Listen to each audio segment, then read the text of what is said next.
Mila, sampai yang mau nanyain? Bisa Bu, udah ketemu jawabannya. Ya. Pak Fatima udah belum, Pak Fatima? Udah Bu. Kalau udah, boleh maju ya. Pak Fatima dulu, Pak Mila dulu, terserah. Mbak Mila. Ya. Jadi ini ada sebuah kasus itu saat berbelanja di minimarket. Kalian menemukan makanan impor yang sedang viral di media sosial. Makanan tersebut tidak memiliki label halal yang jelas, tapi banyak orang yang tetap membelinya dan mengonsumsinya. Terus pertanyaannya, apa dampak atau resiko jika makanan tersebut dikonsumsi tanpa mengetahui kejelasan status kehalalannya? Itu jawabannya.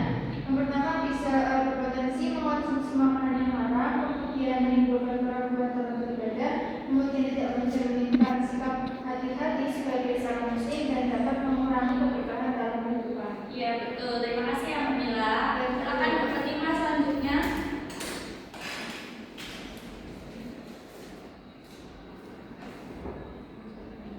Kasusnya yaitu Budi membagi makanan menggunakan uang yang diperoleh dari mengambil uang milik temannya tanpa izin. Nah, makanan yang dibeli sebenarnya itu halal dari segi bahan dan pengolahannya. Pertanyaannya, termasuk kategori halal atau haram? Jelaskan penjelasannya. Dan apa dampak memperoleh makanan dengan cara yang tidak benar? Jadi jawabannya itu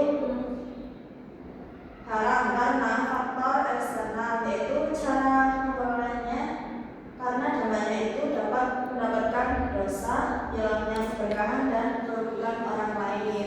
Iya betul, terima kasih ya Mbak. Ya, sama. Nah selanjutnya itu kesimpulan. Ketentuan makanan halal dan haram merupakan aturan yang ditetapkan Allah SWT untuk menjaga kesehatan, kebersihan, dan keselamatan manusia. Makanan halal adalah makanan yang halal zatnya, cara memperolehnya, pengolahannya, serta penyajiannya. Sedangkan makanan haram adalah makanan yang dilarang oleh syariat Islam, baik karena